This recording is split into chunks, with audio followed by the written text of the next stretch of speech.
We are up early. My next guest is Joy Guidry. She is going to be at the Yale Schwartzman Center in the Dome on December 3rd.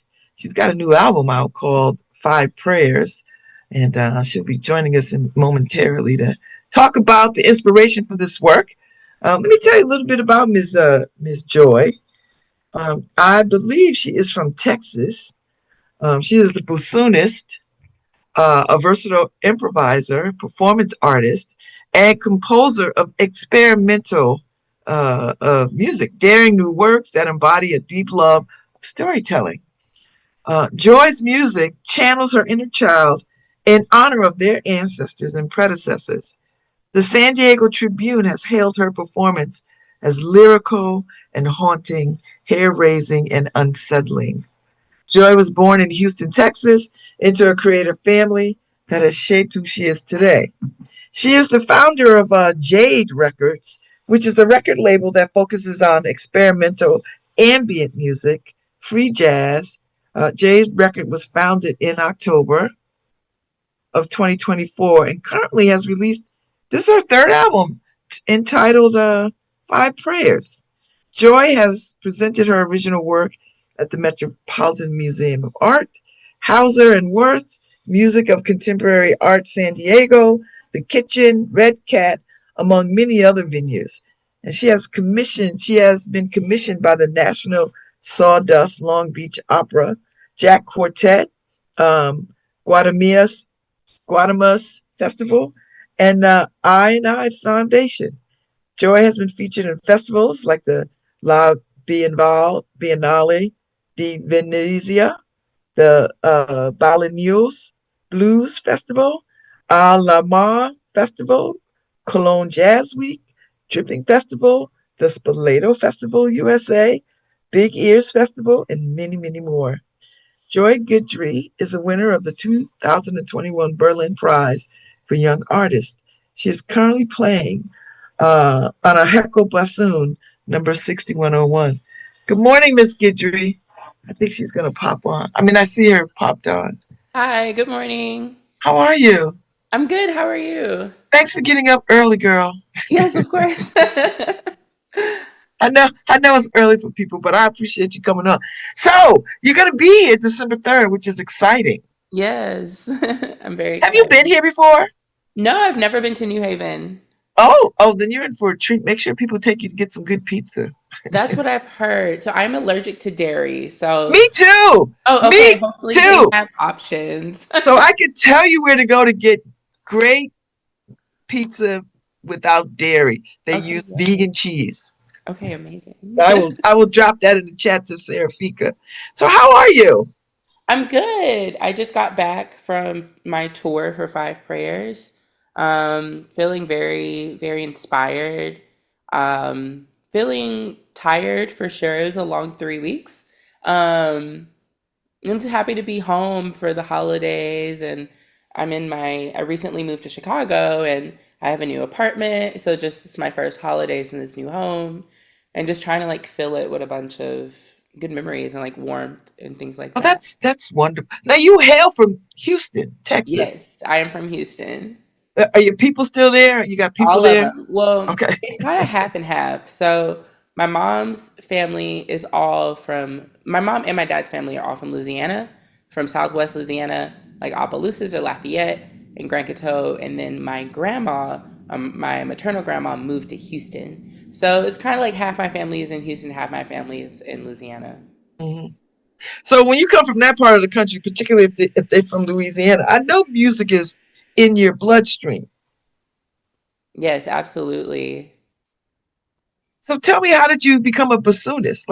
How does one pick up the bassoon and say, I like this instrument? Well, It was a lot of curiosity. I started on saxophone in sixth grade, and it's something my mom really wanted me to do. She's like, "You'll be so cool," and I was like, "Yeah, sure." So I did it, and that's like back when I used to be like a huge people pleaser.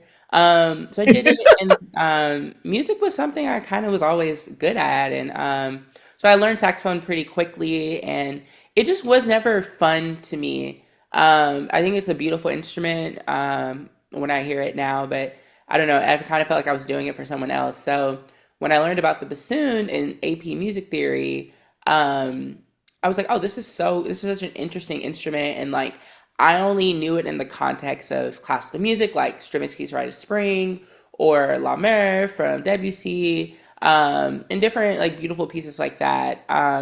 So it was, yeah, it was very interesting to make that switch from bassoon to saxophone.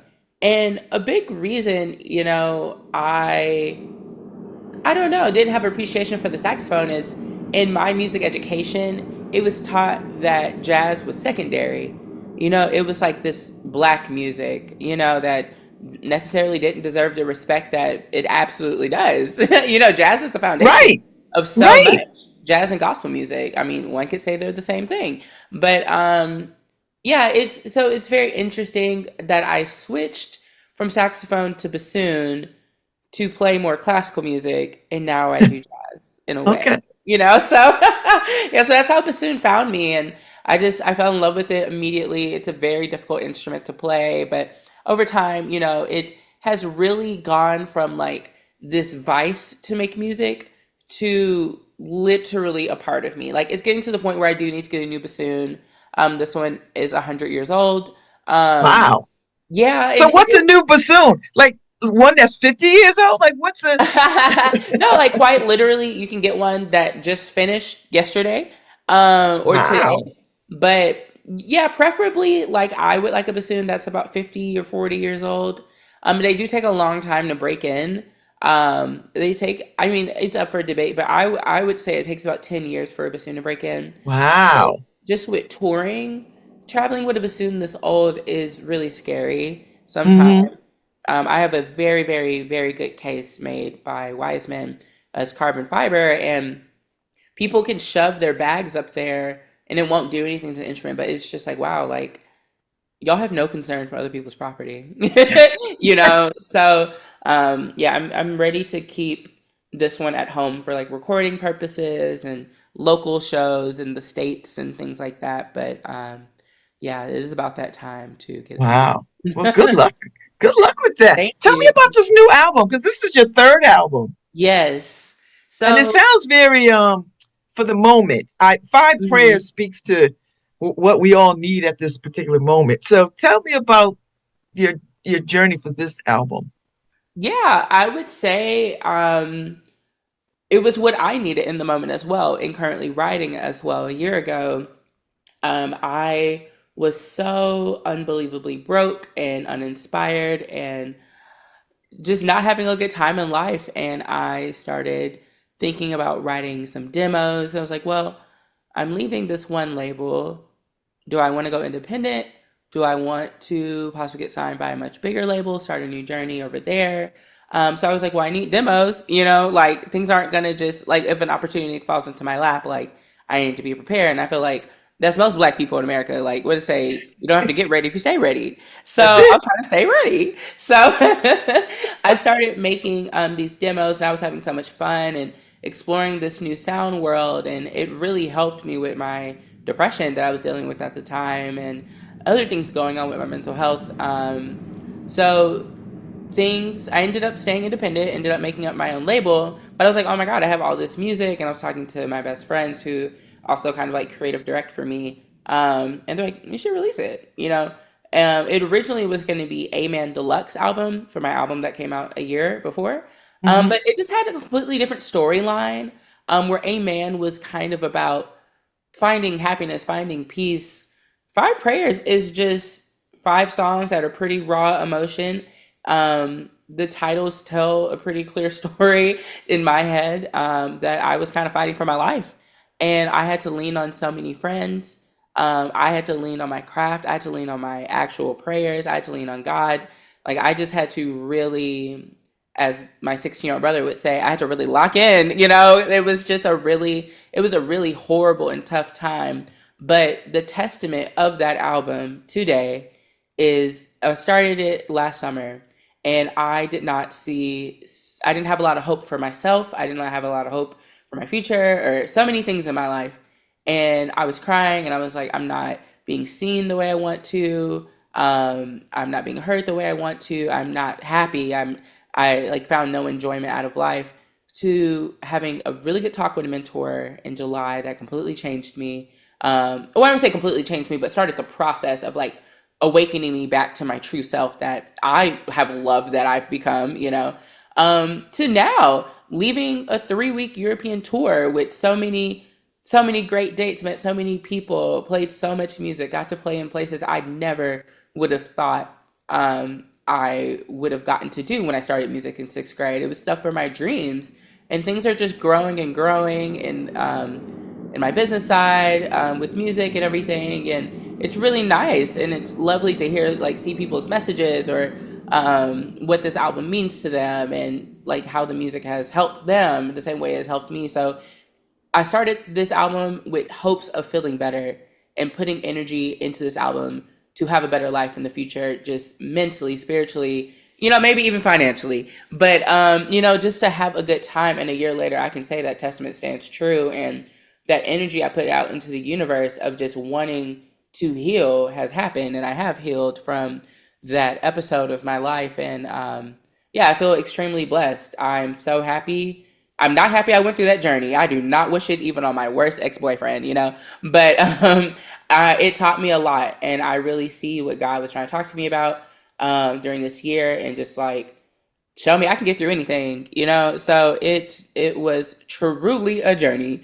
Um, So when you play it now, Joy, because when you were writing it, you wasn't feeling joyous. I mean, you weren't Absolutely feeling, not. but now you're in a different space. Does the does this album, does this music, these 5 songs, do they hit differently? Do they feel Oh, different? absolutely. Like, especially the last song I play in my live show is You've Done What You Can, track 2. And it's just, I end it and I pair it with this beautiful conversation with Toni Morrison about how to survive that goes viral on social media like every 3 months. I love that sample. I've been using it for about 2 years now to end my shows. And I don't know if until I find a message that speaks clearer than that, it's gonna be there for a bit. But I love talking to the crowd, no matter the size of just like a lot of times in life we do need to realize that we have done everything we can and we need to sit our behind down, and just like be with it, ride the wave Yeah. and understand like we have to still find enjoyment out of life. We still have to live and breathe and hope. You can never lose, no matter what you believe in or anything like that. Like just like trust the universe. And yeah, I always get a little teary eyed, and now I'm working on my fourth album, and Really? yeah. Now, is the fourth album reflecting joy, more joy and happiness and bright days, No. or you have more to finish up around healing and work, inner work? It's every album has been kind of about healing in a way, but I've started putting some of that music into my shows, and this next album is about my dad, and I have this song I've been working on for a bit called "Dear June: A Letter to My Father." Um, so I've been playing that in the shows, and it really feels like I'm communicating with him. He's still alive, we do not talk anymore, but yeah, it's like just really believing the power of energy, especially sonic energy. So, Does he know about the song? Like, has he heard it? Did you send it to no, him? no, No. we haven't talked in almost 4 years. Yeah, so it's interesting and a really beautiful experience. It's also, it is sad when I play that song, or it's just a bunch of different emotions. But at the end of the day, it is really fun to take Five Prayers, the album, and kind of freak it, and what's it called? And make it into this live version with samples of like Melodies in Heaven, of what's it called, Believe in Yourself, a bunch of different gospel songs that I experiment with and kind of chop and screw in a way Hmm. that I'll be showing also at Yale. So, and just kind of making these kind of choirs with my bassoon and my synths and things like that to try to kind of make this like timeless environment. So it's a really really fun time playing the music live. So you're going to be at the Schwartzman Center on December 3rd, which is a Wednesday. At 7:30 show, one show, right? One show. One show. Hmm. And the dome, I don't know if you haven't been here yet, but the dome is such an extraordinarily beautiful space. Like it's very, very nice. And so I think it would lend itself to the kind of music that you play. I think you will enjoy the vibe of that space. It's got an ethereal kind of vibe to it, under the heavens, the way it is. So you'll be here on December 3rd. Do you get to stay a little bit, or are you just in and out? Pretty in and out. I get there right when I have to go into rehearsal, tech rehearsal. And the fourth, I'm doing a community engagement with a senior living facility in the morning, and then I go back to Manhattan for the rest of the week. So, yeah, it'll be a pretty quick trip. But I think there will be time for pizza. I will make sure, Sarah, if you could get you some vegan cheese pizza Amazing. that will not harm you, because I eat Thank there you. all the time, because I have a severe dairy allergy too. So so it's nice to meet somebody. Not that we have this allergy, but it's nice to meet somebody who understands, you know, how Yes. we have to manage the world. So so when you sit down to craft music, create music, who inspires you? Who are you listening to these days, Joy? Like who are you at the Beyonce concerts? Are you a Kendrick Lamar fan? Are you where are you with your musical taste? So yes, I do go to every Beyonce concert ever. My, Houston cousin. Um, I've been listening to, let's see, who have I been listening to a lot lately? I've been listening to a lot of Olivia Dean. Mm, Um, I really, really, really love her music. I've been listening to a lot of Geese. I think they're from Baltimore. This really, really cool band. Um, Kia, one of my good friends, released her album Hook's Law recently, and it's really cool to dive into this new sound world that she created. Listen to a lot of Kalela, a lot of Blood Orange. Yeah, just kind of like music of different music that also really tells this huge emotional story, but they each tell it in their own unique way, and that's been really cool to kind of just like look at from kind of afar and up close and be like, okay, how did you tell this story? You know, and I kind of started getting when the idea really started coming for this next album, and I'm sitting down to really write the music. It's like, okay, well, the thing that is across the line of all of these stories is that it's so unapologetic. And the thing I loved about my very first album, Radical Acceptance, is that it was a very, very unapologetic. And I really want to get back to that energy. I kind of have lost a little bit of myself in with that in my music over the last couple of years. So I really want to come back to that. But really, for me to when I'm sitting down to write music, I need to have a story that I want to mm-hmm. tell. I need to have something that I really want to communicate. Sometimes I am just like playing around in my apartment or in my studio, and I'm like, oh, this is a cool song, and I'll just release it as a single, like almost there. But overall, yeah, I don't know. I just write a bunch of songs, and it's kind of like what makes it to the final album is like kind of a small percent of what actually was written. But I really sit down and I take these emotions I have, and I'm like, okay, what harmonies will make me feel like this, and what harmonies will make me feel like I'm resolved of this as well. Um, so yeah, it's I kind of just really I even will like kind of storyboard with just writing an essay about how I feel about this certain story about my dad, for instance. And I know I want to tell a story that is empowering for many other queer and trans people who have lost access to their family, things of that way, but who have also gained even more access to their self and their own self love. So yeah, it's gonna be a hoot. I would say, but I would say at the root of everything when I sit down, it's just a lot of a lot of storytelling. Well, I appreciate you getting up early, Joy, because I know musicians, this is not their time of day. So so Yeah, I to appreciate be you here.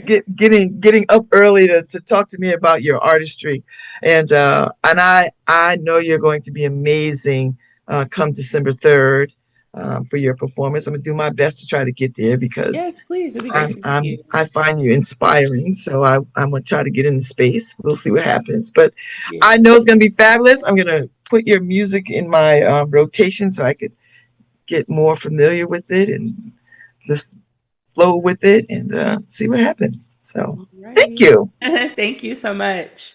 and take good care and enjoy New Haven. I wish you could stay longer because this really is a cool city for you to see and hang out in.